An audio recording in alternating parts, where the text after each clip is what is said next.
जय श्री कृष्ण। रसमान कीजिए आज की कथा। उसके बाद एक समय नैमिषारण्य तीर्थ में ही जैमिनी जी ने मुनि के सामने बैठे हुए थे। मुनियों ने भी उनसे इस प्रकार के प्रश्न करने आरंभ कर दिए। इस प्रकार से विश्वजीत जी महाराज से किया करते थे। एक दिन मुनियों ने पूछा, श्रेष्ठ, जहाँ लकड़ी की प्रतिमा के रूप में साक्षात भगवान नारायण विराजमान है, वह पुरुषोत्तम क्षेत्र किस देश में है, कृपया करके बतलाइए। जैमिनी जी ने उत्तर दिया कि मुनियों, उत्कल अर्थात उड़ीसा नाम से प्रसिद्ध एक परम पावन क्षेत्र है, जहाँ अनेकों तीर्थ और बहुत से पवित्र देव मंदिर हैं। वह प्रदेश दक्षिण समुद्र के तट पर बसा हुआ है। उसमें रहने वाले पुरुष सदाचार के आदर्श हैं। वहाँ के ब्राह्मण उत्तम आचार्य से संपन्न होकर सदा ही यज्ञ कर्मों और धर्म में तत्पर रहते हैं। सृष्टि के में यज्ञ और वेदाध्ययन की प्रवृत्ति वहीं से होती है। यह इसलिए वहाँ के निवासी ब्राह्मण अवैध शास्त्रों के प्रवर्तक हैं। उस प्रदेश को 18 विधवाओं की निधि बताया गया है, जहाँ वहाँ भगवान नारायण की आज्ञा से घर घर में लक्ष्मी जी वास करती हैं। उस प्रदेश के प्रमुख लज्जाशील, चिंता रोग से रहित, माता पिता के सेवक, सत्यवादी और विष्णु भक्त होते हैं। वहाँ कोई भी ऐसा मनुष्य नहीं होगा जो भगवान विष्णु का भक्त और आस्तिक न हो। उस जगह के सभी लोग परोपकारी होते हैं। लोभी, दोस्त और शक मनुष्यों का तो वहाँ सर्वथा अभाव है। उस प्रदेश के लोग दीर्घायु रहते हैं। स्त्रियां पतिव्रता, सुशीला और धर्म पर प्रयत्न, लज्जा और सदाचार से विभूषित रूपवती, सभी प्रकार से आभूषणों से अलंकृत तथा कलशील के अनुसार आचार्य विचार का पालन करने वाली होती हैं। वहाँ के क्षत्रिय भी अपने कर्तव्यों का पालन करते हैं। वे सब के प्रजा की रक्षा शांति तट पर रहते हैं। साथ वाणिज्य और गौरवोच्छा की वृत्ति में स्थित होते हैं। वे अपनी भक्ति और धन से देवता, गुरु और ब्राह्मण को तृप्ति करते। दूसरे के घर की जान की आवश्यकता नहीं।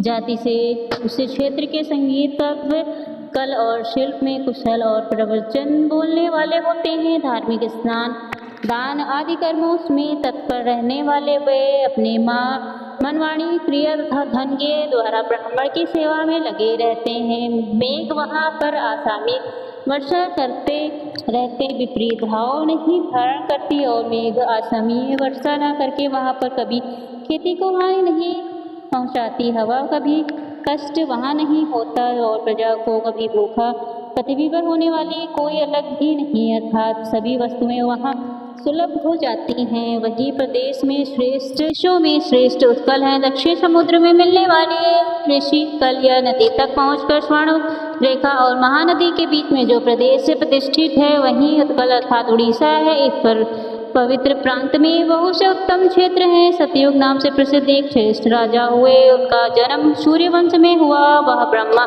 जी से 5वीं पीढ़ी नीचे थे। राजा इंद्र सत्यवती, राजा सदाचारी, शुद्ध तथा सात्विक पुरुषों में एक थे। प्रजा को अपनी संतान समझकर सदा ही न्यायपूर्वक उसका पालन किया करते थे। उन्हें भगवान विष्णु की भक्ति थी। सत्य भाषण का गान किया करते थे। उन्होंने क्रोध और इंद्रियों पर भी विजय प्राप्त कर ली थी। वह श्रेष्ठ राजस्व यज्ञ और सहस्त्र युग का अनुष्ठान कर चुके थे। संसार बंधन से मुक्त होने की इच्छा रखकर सदा धर्मचारण में ही लगे रहते थे। इस प्रकार वे सद्गुरु संपन्न राजा इंद्रदेव समूची पृथ्वी का पालन पूर्ण करते हुए मानव देश से विख्यात और समस्त रत्न से संपन्न द्वितीय अमरावती के समान श्रेष्ठ शोभित अवंती नाम वाली नगरी में निवास करती थी। वहाँ रहते हुए राजा ने भगवान विष्णु माँ से मन, वाणी और क्रिया द्वारा परम अद्भुत और उत्तम भक्ति बढ़ाई। एक दिन भगवान लक्ष्मीपति की पूजा के समय देव पूजा गृह में बैठे हुए राजा ने अपने पुरोहित से आदर पूर्वक कहा, पुरोहित जी, आप उस उत्तम क्षेत्र का पता लगाइए जहाँ इस क्षेत्र से साक्षात भगवान जगन्नाथ का दर्शन कर लेने। वैष्णव राजा के ऐसा कहने पर पुरोहित जी ने लक्ष्मी ने तीर्थ यात्री के एक झुंड को देखकर उनसे प्रेम पूर्वक कहा, तीर्थ के दर्शन करने वाले, तीर्थ का ज्ञान रखना वाले धर्मात्मा पुरुष हमारे महाराज जो आज्ञा देते हैं, आप उस लोगों ने सुना है। क्या आप में से किसी को उत्तम तीर्थ का पता है? क्या उनका अभिप्राय समझकर उन यात्रियों में से एक व्यक्ति जो बहुत सारे तीर्थ में घूम चुका था और बहुत वक्त भी था राजा के पास आकर हाथ जोड़कर कहने लगा, राजन, मैंने बचपन से ही अनेकों तीर्थ में भ्रमण किया है। भारतवर्ष में ओडर नाम से एक प्रसिद्ध प्रदेश है। उस देश में दक्षिण समुद्र के तट पर ही पुरुषोत्तम क्षेत्र में जहाँ लीला चल नामक एक पर्वत है, वहाँ सब ओर से वनों द्वारा घिरा हुआ है। उसके बीच में कल्प वृक्ष है, जिसके पश्चिम भाग में रोहन कुंड है। वह भगवान के करुणा रूप जल से भरा हुआ है, जो स्पर्श करने मात्र से ही मोक्ष देने वाला है।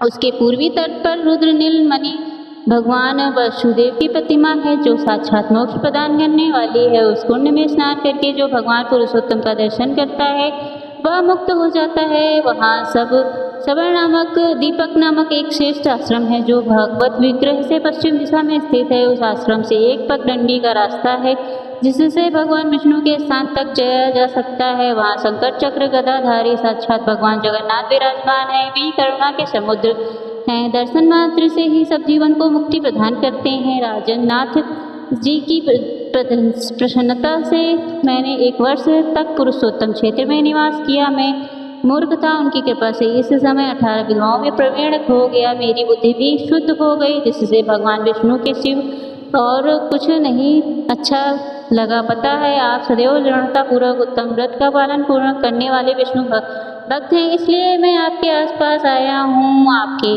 पास इस धन या भूमि नहीं मांगता, बल्कि मैं तो केवल इतना ही कहता हूँ कि मेरी इस बात को झूठ न मानकर वहाँ पुरुषोत्तम क्षेत्र में निवास करने वाले भगवान लक्ष्मीपति जी का आप भजन कीजिए। ऐसा कहकर वह जटाधारी यात्री सबकी देखते ही देखते शीघ्र अंतर्ध्यान हो गया। इससे राजा को बड़ा आश्चर्य हुआ। कल होकर पुरोहित जी से बोले, पुरोहित जी, यह अलौकिक वृत्तांत अलौकिक पुरुष से ही सुना गया है। अब मेरी बुद्धि जहाँ भगवान गदाधर विद्यमान है वहाँ जाने के लिए उतावली हो रही है। आपके प्रसाद जैसे मैंने त्रिवज्ञ का साधन तो कर लिया, और आप इस भगवान दर्शन के कार्य में मेरे साथ चलेंगे तो मैं आपके सहयोग से चारों पुरुषार्थ को भी प्राप्त कर लूँगा। राजा की बात सुनकर पुरोहित जी कहने लगे, राजन, मैं ऐसा प्रयास करूँगा कि हम लोग सहित पुरुषोत्तम क्षेत्र में चलकर वहाँ बस जाएं। जन्म की सफलता इससे बढ़कर भला और क्या हो सकता है कि साक्षात भगवान लक्ष्मीपति जी का दर्शन कर लिया जाए। इस समय मेरा छोटा भाई विद्यापति सभी देश में घूमने वाले जूते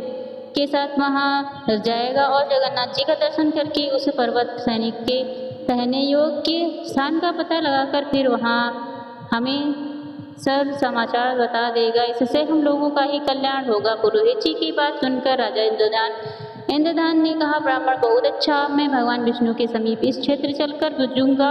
ऐसा कहकर राजा ने प्रसन्नता पूर्वक अंतःपुर में प्रवेश किया और पुरोहित जी उन सब यात्रियों को यथा योग्य सम्मान देकर अपने अपने आश्रम को भेज दिया और फिर अपने भाई को ब्राह्मण से स्वच्छ वाचन कर शुभ मुहूर्त में भेजो। फिर विद्यापति ने भी समस्त विष्णुनीय पुरुषों के साथ पुष्प शोभित रथ पर विराजमान होकर वहाँ से प्रस्थान किया। उसने रथ में बैठे बैठे यह सोचा कि यह मेरा जन्म सफल हो गया, मेरी रात्रि मंगलमय प्रभात का दर्शन करने वाली योग्य होगी, क्योंकि मैं भगवान के उस मुखारविंद का दर्शन करूंगा जो सभी पापों को दूर करने वाला है। श्रवण मनन अथवा साधनों से निरंतर पर्यटन करने वाले सड़क जिन्हें अपने हृदय कमल के नयन के मध्य विराजमान देखते हैं, उन्हें भगवान तिरुपति ने आज मैं नीलांचल के शिखर पर साक्षात शरीर धारण के देखूंगा, जो शरीर बंधन का नाश करने वाले हैं। स्मृति इतिहास और पुराण के वचनों द्वारा जिनके स्वरूप का भली भांति निरूपण करना संभव है, उन्हें भगवान लक्ष्मीपति देने वाले स्वरूप का आज दर्शन करके मैं भवसागर से पार हो जाऊंगा। जिनके नाम संकीर्तन मंत्र से उनका स्मरण करने वाले मनुष्यों के विविध पापों का संघर्ष हो जाता है, उन्हें प्रेम भगवान जगन्नाथ जी के नीलगिरी निवासी रूप का आज मैं प्रत्यक्ष दर्शन करूंगा। जिनके रूम रूम में अलग ब्रह्मांडों की मलाई है, जिनके सहस्त्र मस्तक चरण और नेत्र हैं, जिनके निर्विश्वास से यूं संपूर्ण वेदों की राशि प्रकट हो जाती है और जो सब प्रपंचों के स्वामी हैं, उन्हें पुराण पुरुष भगवान श्री विष्णु की शरण में मैं लेता हूँ। मैं कैसा भाग्य है कि इन्हीं चरण छत्रों से मैं जगत के अधिकरण भगवान नारायण का दर्शन करूँगा। इसी सोच विचार में पड़े हुए प्रश्न चित्त ब्राह्मण को रथ के वेद से के विशाल मार्ग का अर्थात इतनी लंबी दूरी का कुछ भी पता नहीं चला। मार्ग में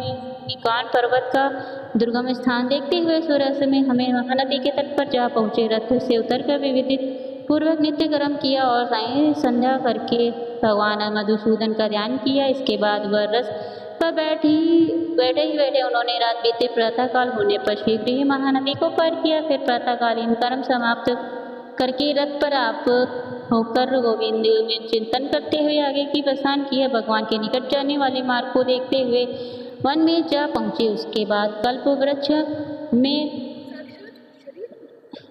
वृक्ष में नीलांचल का शिखर देखा, जो दशकों के आपको विनाश करने वाला साक्षाधारी विष्णु अद्भुत निवास करने वाले विद्यापति नीलांचल की तराई में जा पहुँचे। आपको भगवान के दर्शन के लिए अत्यंत उत्कंठित हो गए, किंतु आगे बढ़ने के मार्ग ही नहीं मिला। तब भूमि कुश बेचकर विमान भाव से लेट गए और भगवान दर्शन की सिद्धि के लिए भगवान के ही शरणागत हो गए। तब पर्वत से पश्चिम भगवत विष्णु के विषय में बातचीत करने वाले लोगों ने अलौकिक वाणी सुनने देने लगे, जिससे प्रसन्न होकर वे इस शब्द का अनुसरण करते हुए अर्थात जिधर से आवाज़ आ रही थी इस तरह पढ़ने लगे। कुछ ही दूरी पर विख्यात सप्तद्वीप नामक आश्रम मिला। वहाँ उन्होंने वैष्णव भक्तों का दर्शन किया और उन्हें प्रणाम करके हाथ जोड़कर खड़े हो गए। तब विश्वास करके पूजा करके प्रसाद से सुशोभित पर्वत के बीच से वहाँ आया। देखकर ब्राह्मण को बड़ी प्रसन्नता हुई। मैंने सोचा लगे कि श्रेष्ठ वैष्णव हैं, इसमें मुझे भगवान विष्णु के संबंध में दुर्लभ समाचार जरूर प्राप्त होगा। इसी विचार में पड़े हुए ब्राह्मण से शबर ने कहा कि ब्राह्मण अब कहाँ से इस वन में पधारे? इस वन का रास्ता तो बड़ा ही दुष्ट है और आप तो भूख प्यास से बहुत थक भी गए होंगे। आप यहाँ सुखपूर्वक बैठिए और लंबे समय तक विश्राम कीजिए। ऐसा कहकर विश्वासु ने ब्राह्मण के लिए पार्थिव आसन और प्रदान किया और फिर विनय युक्त वाणी में पूछा कि प्रियवर आप फलाहार करेंगे या तैयार हुई रसोई? जैसी आपकी रुचि हो वैसे भोजन में आपके सामने प्रस्तुत कर दूंगा। भगवान आज मेरा भाग्य या मेरा जीवन सफल हो गया, क्योंकि आप साक्षात दूसरे भगवान विष्णु की तरह मेरे घर पर पधारे हैं। इस प्रकार पूछने पर श्रेष्ठ ब्राह्मण विद्यापति ने कहा, वैष्णव श्रेष्ठ फल या गिफ्ट तैयार की हुई रसोई से मेरा कोई जूझ नहीं। मैं आप बहुत दूर से उद्देश्य को लेकर यहाँ आया हूँ, बस आप उसे सफल कर दीजिए। मैं अवंतीपुरी के निवासी महाराज इंद्रधान का पुरोहित और भगवान विष्णु के दर्शन की इच्छा से यहाँ आया हूँ। दादा ने मुझे यहाँ निवास करने वाले नीलमाधव श्री हरि का दर्शन करने के लिए भेजा है। दर्शन करके मैं उन तक राजा जी के पास इसका समाचार नहीं पहुँचा दूंगा, तब तक निराहार रहेंगे। इसलिए आप मुझे जल्द से जल्द भगवान विष्णु का दर्शन करा दीजिए। जय श्री कृष्ण। आज की कथा यहीं समाप्त होती है। इसके आगे का वृत्तांत जानने के लिए अगले भाग का इंतजार करिए जरूर। धन्यवाद।